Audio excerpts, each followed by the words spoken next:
우한 교민들이 국내로 송환되면 격리 수용될 장소로 전해드린 것처럼 충남 아산 경찰인재개발원과 충북 진천 공무원 인재개발원이 지정됐는데요. 네, 이 같은 정부의 결정에 해당 지역 주민들의 반발이 이틀째 이어지고 있습니다. 현장 취재기자 연결합니다. 이호진 기자.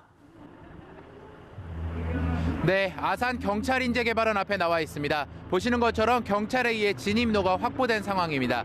오늘 오후 진영 행정안전부 장관이 양승조 충남도지사와 함께 이곳을 방문해 주민들과 대화를 나눴습니다. 양승조 지사만 남아 주민들과 대화를 이어나가다가 조금 전에 자리를 떠났습니다. 주민들은 양 지사가 자리를 뜨려고 하자 제대로 설명이 되지 않았다며 더 해명하라고 소리쳤습니다. 진 장관과 양 지사가 도착하자마자 이곳에 모여있던 일부 주민들은 진 장관을 향해 달걀 대여섯 개를 투척하는 등 정부의 결정에 대한 불만을 노골적으로 표출했습니다. 장관과의 면담에선 주민들의 성토가 쏟아졌습니다. 주민들은 격리 수용 시설이 왜 당초 천안에서 아산으로 바뀌게 됐는지 집중적으로 캐물었습니다. 이에 양 지사는 정부에서 6개 항목을 놓고 심사를 한 결과 가장 많은 인원을 수용할 수 있는 경찰인재개발원이 1순위로 결정된 것이지 천안에서 아산으로 번복된 것은 아니라고 설명했습니다. 진 장관도 경찰인재개발원 시설이 가장 좋아 아산으로 결정됐다며 주민들의 이해를 구했습니다. 진 장관은 또 다른 격리 수용지인 진천으로 떠났습니다. 지난 밤 사이에 행정안전부에서 나와 주민 설득 작업을 벌였지만 합의에 이르지는 못했습니다. 주민들은 어제 트랙터와 같은 중장비로 경찰인재개발원으로 통하는 진입로를 막았는데요. 경찰은 오늘 오전부터 길을 막고 있던 중장비를 빼고 주민들도 인도 쪽으로 이동시켰습니다. 다행히 주민들과의 큰 충돌은 없었습니다.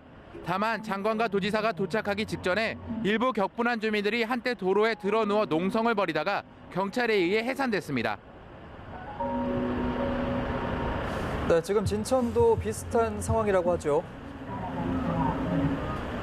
네, 그렇습니다. 어제부터 공무원 인재개발원으로 들어가는 진입로를 막아섰던 진천 주민들도 오늘 아침부터 경찰에 의해 해산된 것으로 알려졌습니다.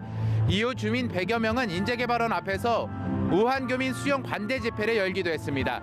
진천도 역시 밤사이 정부의 설득 작업이 이뤄졌지만 주민들을 설득하는 데에는 실패했습니다.